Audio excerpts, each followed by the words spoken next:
who always causes a bit of a divide in the nation. Yes. Meghan Markle, right? What has she done now? Who is it that always seems to divide the nation? Who is it that can appear to do nothing at all and yet still ignite columns of newsprint, hours of television debate, and endless rivers of online speculation? It is Meghan Markle, of course. Ever since she stepped into the royal spotlight, she has lived under an unrelenting magnifying glass. Every detail of her life scrutinized, celebrated, condemned, or dissected. And once again, the Duchess of Sussex finds herself at the center of a storm. A storm not of gossip over her fashion choices or her interviews, but one that cuts deeper, to the very heart of royal tradition itself.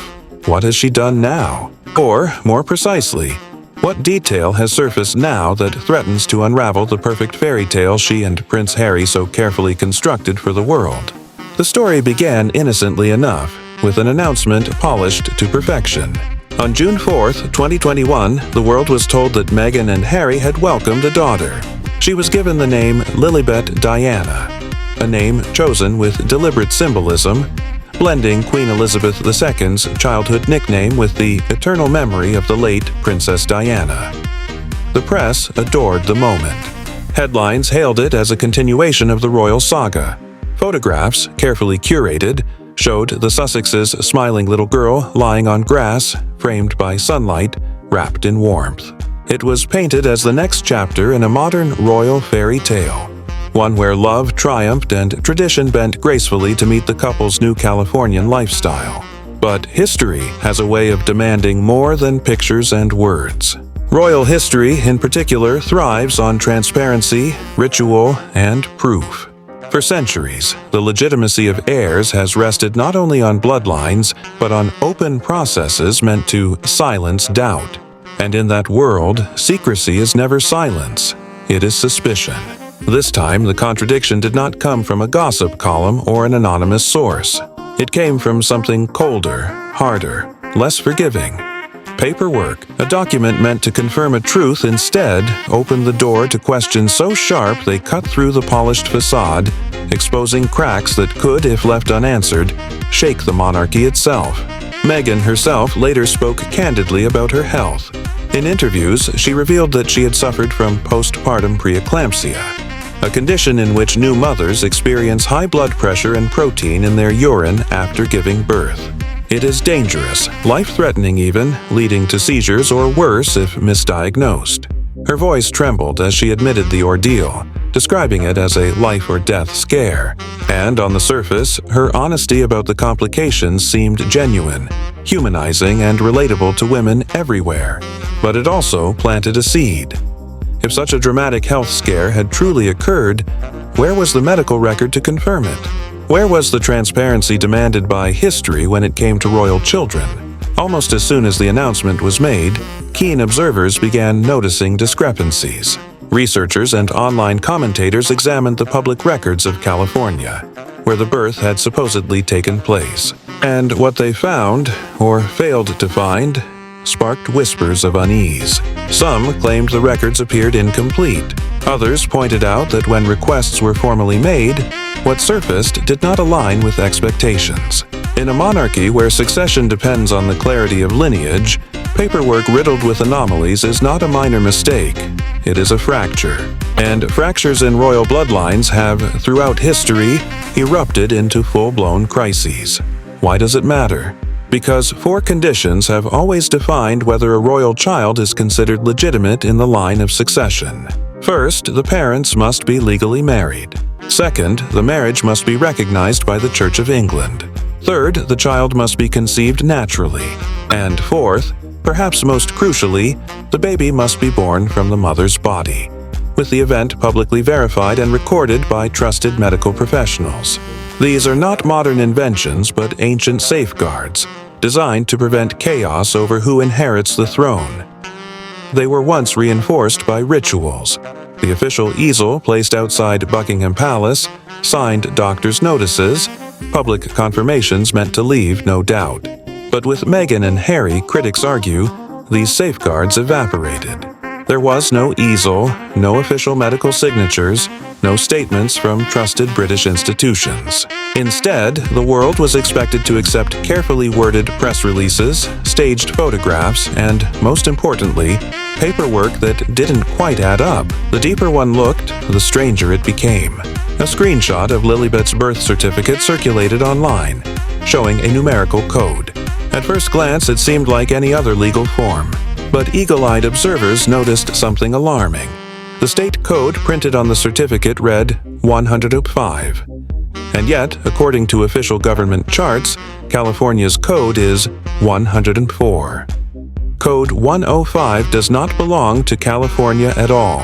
It belongs to Colorado. For ordinary families, a mismatched number might be dismissed as a clerical oversight. But for royals, for the seventh in line to the throne of England, a misprinted number is not a typo. It is a dagger of doubt, sharp enough to pierce centuries of tradition. Social media erupted. Fans shared side-by-side comparisons of state charts, highlighting how 104 had always meant California. Commentators demanded answers. If the certificate carried 105, then had it been issued in the wrong state entirely? Or worse, was it not valid at all? When investigators formally requested the birth record from California's Vital Records Office, the reply was blunt: no record found. Instead of a birth certificate, they received what is called a certificate of no public record. In other words, as far as the state was concerned, there was nothing to confirm that the child had been born there. For a royal child, that is unprecedented. Every baby before, from princes to distant cousins, had their details confirmed, sealed in ink for the public to see. But for Meghan and Harry's daughter, there was silence, or worse, the suggestion of non-existence in the official system. The more people looked, the more tangled the story became. Then came the revelation about the doctor listed on the certificate, Dr. Melissa Drake. She was an obstetrician tied to the birth announcement. Yet within days of Lilibet's supposed delivery, she closed her medical practice. She released a statement saying she needed to focus on her health and her family. Innocent enough at first glance, but online sleuths quickly dug deeper. They discovered that her husband ran a fertility clinic. The timing became fuel for speculation. Was this coincidence? Or was there more to the story than the announcement allowed? The speculation spread like wildfire. Memes compared the saga to the plot twists of television dramas. Theories exploded across platforms. Some whispered that surrogacy had been used, hidden behind layers of secrecy. Others claimed the baby was adopted. A few insisted it was all a deliberate cover-up. What united all these theories was not necessarily truth, but the demand for clarity.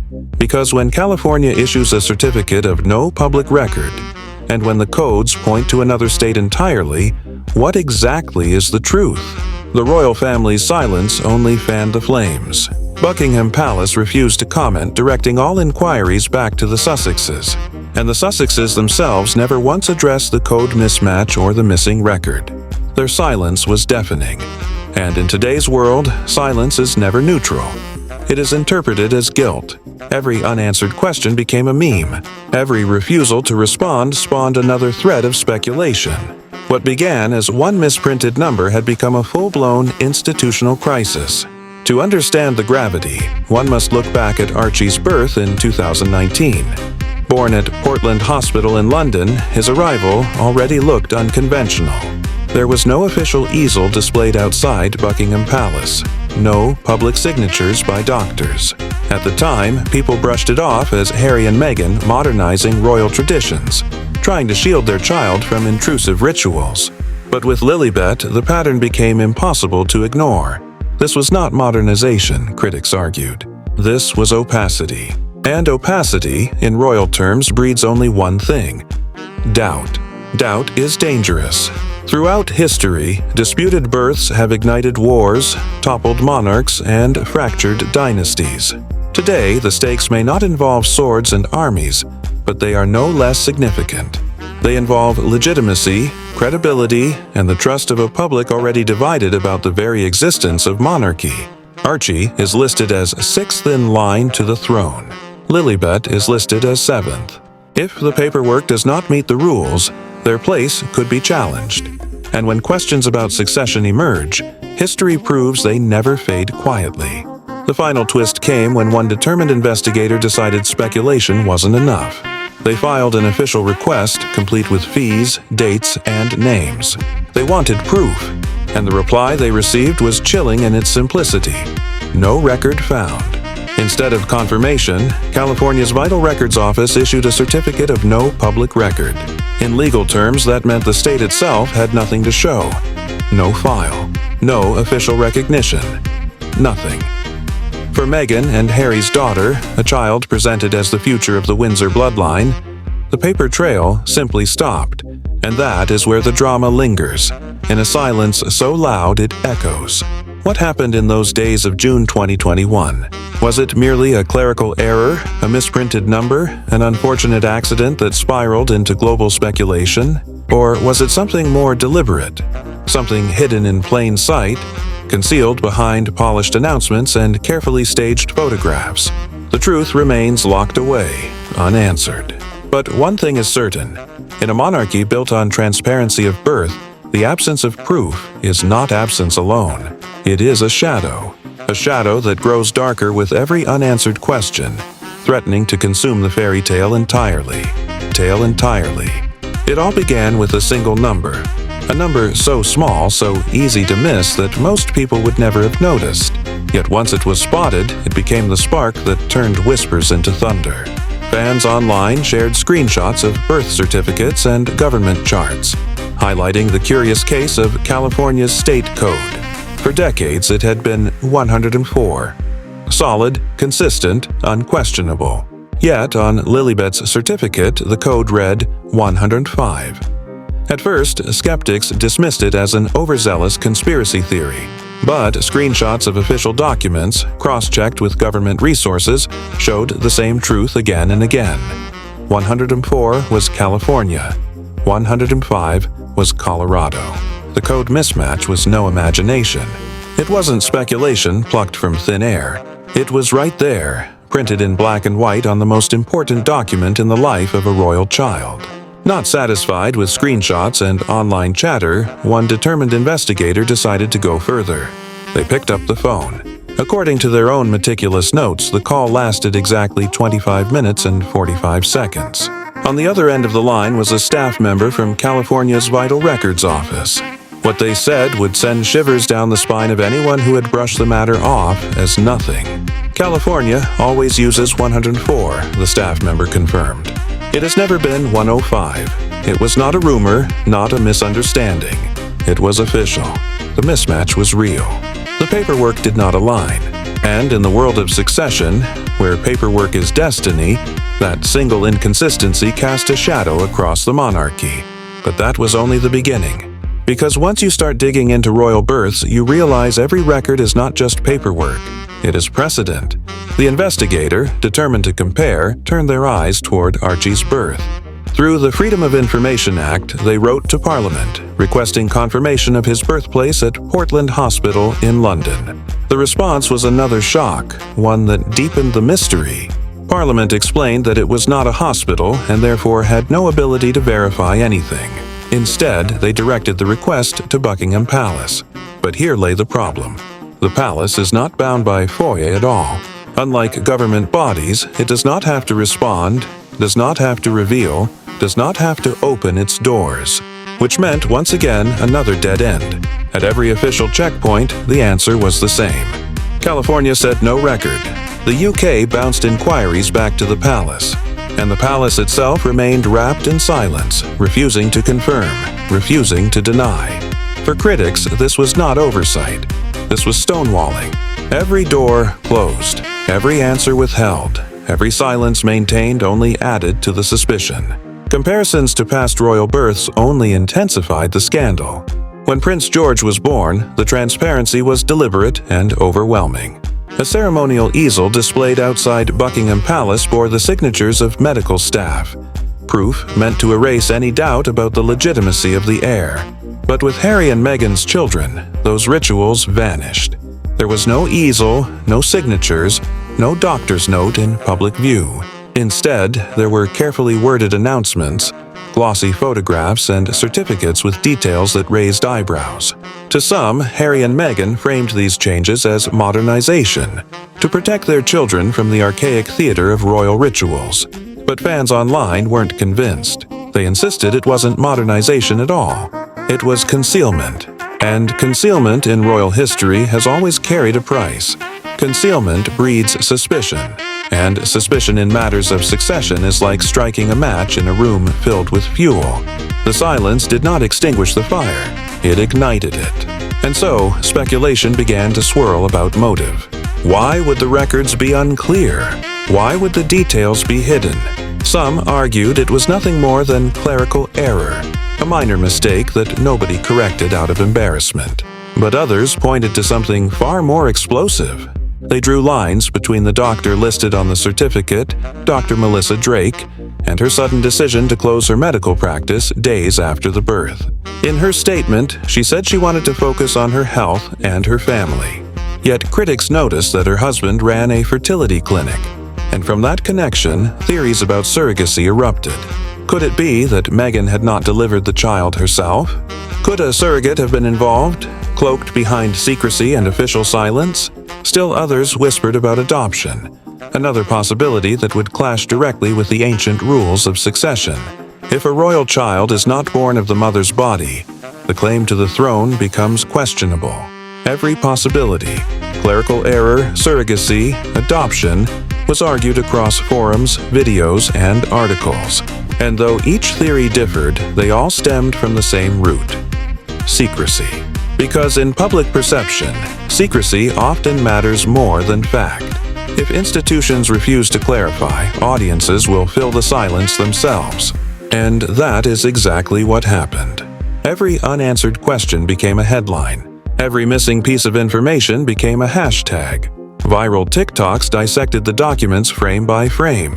Threads on Twitter tallied the oddities: the missing code, the vanishing doctor, the no record found notice from California. Memes mocked the situation mercilessly. One viral post compared the certificate to a passport for Paris coded for Peru. Another stitched together clips of commentators pointing out the forbidden titles printed on a U.S. certificate. Titles that technically belonged to a system across the ocean. Defenders of the Sussexes called it a witch hunt, an attempt to humiliate a couple who had already endured so much. But others argued transparency was non-negotiable. One TikTok with millions of views asked a question so simple, so unanswerable, it became the center of the debate. If George, Charlotte, and Louis had their births confirmed on palace easels, why not Harry's children? The comment section exploded. Exactly, one user wrote. If it's all real, why hide it? In the digital age, side-by-side comparisons shared across platforms carry more weight than centuries of palace silence. In that world, the monarchy was losing the narrative. And behind the scenes, whispers grew louder. Commentators claimed palace officials were quietly uneasy but unwilling to address the controversy. To confirm or deny would open the door to legal and constitutional headaches, they feared. If even one succession rule was broken, if even one condition wasn't met, it could trigger a domino effect. The monarchy has weathered scandals before: affairs, divorces, feuds. But this was different. This was about legitimacy, the most sacred foundation of the crown itself. Some drew historical parallels. The abdication crisis of 1936, when Edward VIII chose love over duty, leaving the monarchy shaken to its core. Others recalled earlier centuries, when disputed births ignited civil wars and dynastic struggles that scarred England forever. Historians warned that questions of legitimacy never vanish. They echo across generations, staining reputations, undermining trust, eroding institutions piece by piece until nothing remains unshaken. Piece until nothing remains unshaken. The ripple effect extended beyond gossip. Broadcasters debated whether they should reference the controversy in royal documentaries. British morning shows questioned if the monarchy could withstand another credibility hit after decades of scandal. In America, the coverage focused on the legal angle. If official American records couldn't confirm what the palace insisted was true, what then? Law experts were called in. They noted that succession isn't just ceremonial, it is constitutional. A discrepancy unresolved could, in theory, one day trigger parliamentary intervention. And if Parliament is dragged into questioning the line of succession, the monarchy itself trembles. The financial stakes were not small. Analysts pointed out that the monarchy generates billions annually in tourism, merchandise, media rights, and cultural influence. Anything that undermines public trust puts that income at risk. The monarchy isn't just tradition, it's an economy. And if the paperwork scandal caused even a fraction of that trust to falter, the consequences would ripple far beyond Buckingham Palace. Already, polls showed that younger generations were less attached to the institution than their parents. This controversy, trivial as it might appear on the surface, risked becoming the lightning rod for deeper cultural shifts. Meanwhile, the internet kept the story alive with relentless energy. TikTok creators dramatized the "no record found" notice with reenactments. YouTube commentators dissected every angle, every date, every inconsistency. Twitter debates spiraled into thousands of comments about transparency, privilege, and accountability. It was no longer about Meghan or Harry personally. It was about the monarchy's refusal to provide the same transparency it had always demanded from others. If it's all legit, then show the paperwork. That single tweet, retweeted hundreds of thousands of times, crystallized the issue. Simple, direct, impossible to ignore. Because in the monarchy, paperwork is not just ink and paper. Paperwork is proof. Proof is legitimacy. And legitimacy is survival. Without it, the crown crumbles. When the dust settled, one truth remained unavoidable. The questions weren't going away. For Meghan and Harry, silence had been their shield, a way of controlling the narrative, of protecting their children. But now, silence looked less like protection and more like a weapon turned against them. In the absence of answers, every gap was filled with suspicion. Every silence became evidence. Every mystery became a scandal. And unlike other royal controversies, this wasn't about personal choices. It wasn't about interviews or books or family feuds. This was about the line of succession itself, about whether the crown rests on foundations of truth or foundations of secrecy. Commentators warned that the monarchy had stepped into dangerous territory. For centuries, it had relied on transparency to silence doubt. Now, by refusing to provide it, it had invited the very storm it sought to avoid. What happens next? That is the question echoing across headlines, comment sections, and whispers in Parliament corridors. If a single number, 104 versus 105, can spark the biggest royal scandal in decades, imagine what else could surface. Imagine what happens if more inconsistencies are found, if more paperwork refuses to align, if more doctors vanish into silence. In an age where one screenshot can travel faster than any palace statement, how long can the monarchy remain quiet? For now, Meghan Markle and Prince Harry stand at the center of the storm, polished, smiling in photographs, but increasingly cornered by a narrative they cannot control. Their children, innocent, blameless, are placed in the middle of a debate about legitimacy, their futures discussed by strangers online. And the royal family, an institution that survived wars, abdications, and scandals, now faces a new kind of crisis. One not of swords or battles, but of paperwork.